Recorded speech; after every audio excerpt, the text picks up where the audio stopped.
இலங்கையிலே இந்த போதைப்பொருள் பாவனை, போதைப்பொருள் விற்பனை, போதைப்பொருள் பரிமாற்றம் போன்ற விடயங்கள் மிகவும் முக்கியத்துவம் வாய்ந்ததாக காணப்படுகின்றன. ஆரம்பத்திலே இலங்கை ஒரு போதைப் பொருளை பாவிக்கக்கூடிய ஆட்களை இருக்கின்றோடு தேசமாக ஒரு குறிப்பிட்ட கணிசமான அளவு இருந்தது. அதன் பிற்பாடு போதைப்பொருள் பரிமாற்ற நிலையமாக இலங்கையை போதைப்பொருள் வியாபாரிகள் பயன்படுத்திக் கொண்டார்கள்.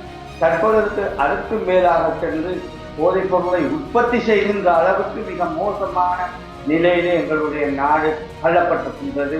உண்மையிலே இந்த போதைப் பொருள் மாஃபியாக்கள் கடந்த கால அரசாங்கங்களின் அரசியல்வாதிகளால் அரவணைக்கப்பட்டு அவர்களுடைய வழிநடத்தலிலும் அவர்களுடைய ஒத்துழைப்பின் பலனாகத்தான் இவ்வளவு தூரம் மோசமான நிலைக்கு எங்களுடைய நாடு தள்ளப்பட்டிருக்கின்றது. அண்மையிலே பாவனைக்கு பயன்படுத்தப்படுகின்ற அந்த விஷ போதைப் பொருளானது மிகுந்த மோசமான நிலையில் உள்ள ஒன்றாக காணப்படுகின்றது. காரணம், அதை பாவித்தவர்களை இனம் காண முடியாத ஒரு துப்பாக்கிய நிலை காணப்படுகின்றது. சாதாரண மனிதர்களைப் போல் அவர்கள் நடமாடுகின்றார்கள். இந்த சவாலான விடயம் மிகவும் ஒரு பாரதூரமானதாக இருக்கின்றது. குறிப்பாக இந்த போதைப்பொருள் மாஃபியாக்கள், போதைப்பொருள் வியாபாரிகள் எங்களுடைய பாடசாலை சிறுவர்கள், கல்வி சமூகங்கள், குறிப்பாக பல்கலைக்கழகங்கள் போன்ற இடங்களை அவர்கள் இலக்காக கொண்டு தங்களுடைய வியாபாரங்களை மேற்கொண்டு திட்டமிட்ட வகையில் செய்து கொண்டிருக்கின்றார்கள்.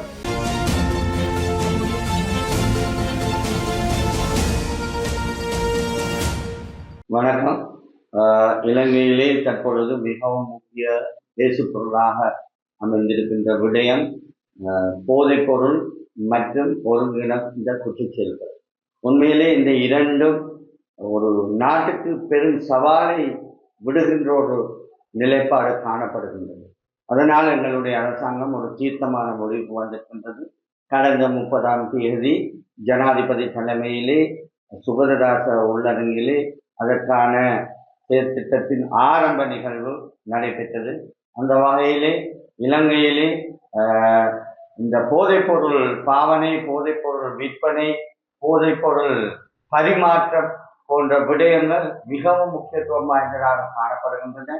ஆரம்பத்திலே இலங்கை ஒரு போதைப் பொருளை பாவிக்கக்கூடிய ஆட்கள் இருக்கின்றோடு தேசமாக ஒரு குறிப்பிட்ட கணிசமான அளவு இருந்தது.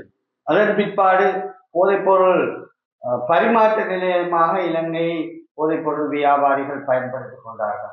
தற்பொழுது அதற்கு மேலாக சென்று போதைப் பொருளை உற்பத்தி செய்கின்ற அளவுக்கு மிக மோசமான நிலையிலே எங்களுடைய நாடு தள்ளப்பட்டிருக்கின்றது இந்த போதைப் பொருள் மாஃபியாக்களினால். உண்மையிலே இந்த போதைப் பொருள் மாஃபியாக்கள் கடந்த கால அரசாங்கங்களின் அரசியல்வாதிகளால் அரவணைக்கப்பட்டு அவர்களுடைய வழிநடத்தலிலும் அவர்களுடைய ஒத்துழைப்பின் பலனாகத்தான் இவ்வளவு தூரம் மோசமான நிலைக்கு எங்களுடைய நாடு தள்ளப்பட்டிருக்கின்றது.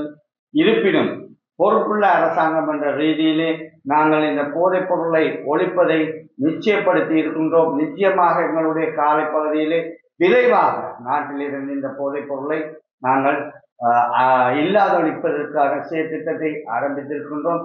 அது மட்டுமல்லாமல் நீங்கள் இது விஷ போதைப் பொருள் பற்றி நீங்கள் பார்த்தீர்கள் என்று சொன்னால் அண்மையிலே பாவனைக்கு பயன்படுத்தப்படுகின்ற அந்த விஷ போதைப் பொருளானது மிகுந்த மோசமான நிலையில் உள்ள ஒன்றாக காணப்படுகின்றது. காரணம் என்னவென்றால் அதை பாவித்தவர்களை இனம் காண முடியாத ஒரு துப்பாக்கிய நிலை காணப்படுகின்றது. சாதாரண மனிதர்களைப் போல் அவர்கள் நடமாடுகின்றார்கள்.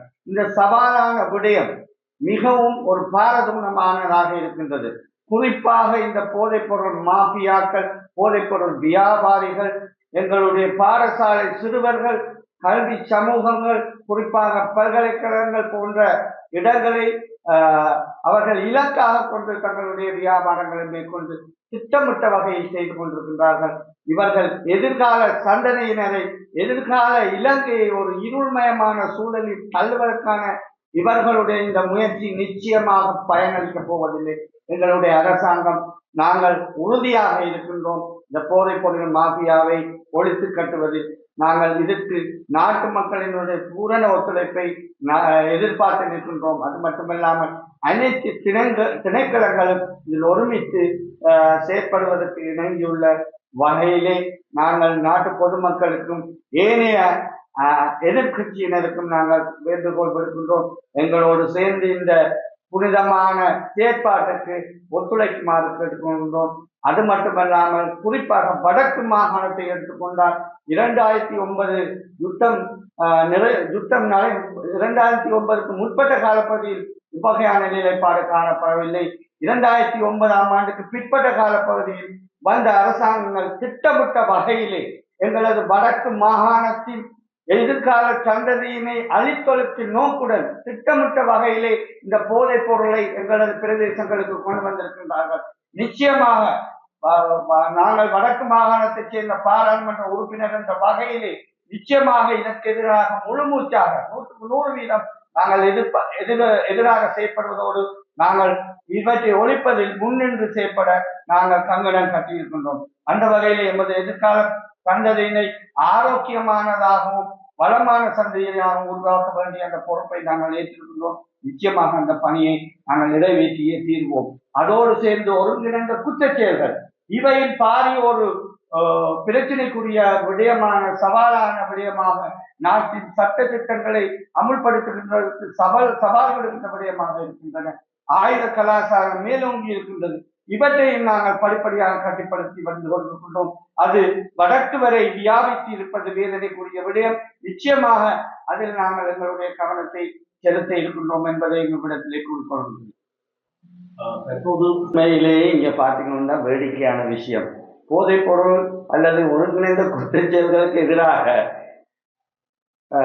அரசாங்கம் நடவடிக்கை எடுத்திருக்கின்றது. அரசாங்க பாராளுமன்ற உறுப்பினர்கள், அமைச்சர்கள், ஜனாதிபதி, பிரதமர் உட்பட அனைவரும் இதற்கு முழுமையாக நின்று செயற்படுகின்றார்கள். அப்ப நாங்கள் தான் உண்மையிலே எங்களுக்கு தான் பாதுகாப்பு தேவையான, ஆனால் எங்களுக்கு நம்பிக்கை இருக்கின்றது. எங்களது பாதுகாப்பு எங்களது மக்கள் நிச்சயமாக எங்களது மக்கள் பாதுகாப்பு வழங்குவார்கள். அந்த நம்பிக்கை இருக்கின்றது. எதிர்கட்சியினர் ஏனோ தங்களுக்கு ஆயுதம் வேண்டும் என்று கூறுகின்றார்கள், அல்லது துப்பாக்கி வேண்டும் என்று கூறுகிறார்கள், அல்லது பாதுகாப்பு வேண்டும் என்று கூறுகிறார்கள் என்பது வினோதமான விடயமாக இருக்கின்றது. நான் நினைக்கின்றேன், போதைப் பொருள் மாஃபியாக்களுடையும் ஒருங்குடைந்த குற்றச்செயல்களில் ஈடுபடுபவர்களுடனும் தொடர்பு ஏதும் இருக்கின்றதோ தெரியவில்லை.